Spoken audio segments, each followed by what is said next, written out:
ఈరోజు రామవరం వెళ్ళే దారిలో గోధుమ వాగు దగ్గర వైకుంఠధామం దగ్గర ఆగటం జరిగింది.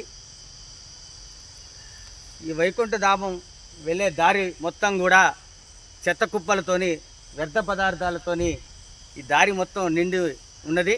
కనీసం వైకుంఠధామానికి వెళ్ళడానికి కూడా వీలుగా లేకుండా చెత్త మొత్తం మున్సిపాలిటీ ట్రాక్టర్లతోని పోస్తూ ఉన్నారు. చాలా దారుణంగా ఉంది రోడ్డు. చాలా దుర్వాసన, ముక్కు మూసుకొని వెళ్ళే పరిస్థితిలో ఈ రోడ్డు ఉన్నది. మరి ఎవరైనా చనిపోతే వైకుంఠధామానికి తీసుకువెళ్ళాలంటే కూడా పోలేని పరిస్థితి. ఈ రోడ్డు నిండా కూడా మొత్తం కూడా చెత్త చెదారం దుర్వాసనతో నిండి ఉంది. మున్సిపాలిటీ మొత్తం కూడా చెత్త మొత్తం కూడా ఇక్కడే డంప్ చేస్తూ ఉన్నారు. చనిపోయిన కుక్కలు కూడా ఈ రోడ్డు మీదనే పడేస్తూ ఉన్నారు.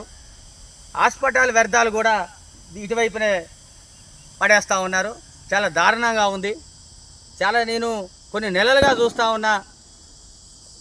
చూస్తున్నప్పుడు కూడా ఈ వ్యర్థాలు అట్లనే ఉన్నాయి తప్ప క్లీన్ చేయటం లేదు. చాలా దుర్మార్గమైన సంఘటన ఇది.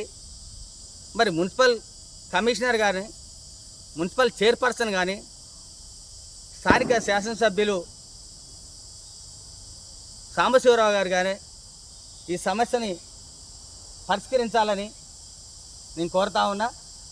మీరందరూ కూడా ఇటువైపునే వెళ్తూ ఉంటారు రోజు. మరి ఈ చెత్త, ఈ దుర్వాసన ఎంత కూడా మీరు చూస్తూ ఉన్నారు. కనీసం స్పందించకపోవటం అనేది బాగాలేదు. ఇప్పటికైనా స్పందించి ఈ చెత్త చెదారాన్ని ఇక్కడ పోయకుండా వేరే కాడ డంపింగ్ యార్డ్ని ఏర్పాటు చేసి ఈ రోడ్డు వెళ్ళే మార్గాన్ని శుభ్రంగా ఉంచాలని కోరుతా ఉన్నాం.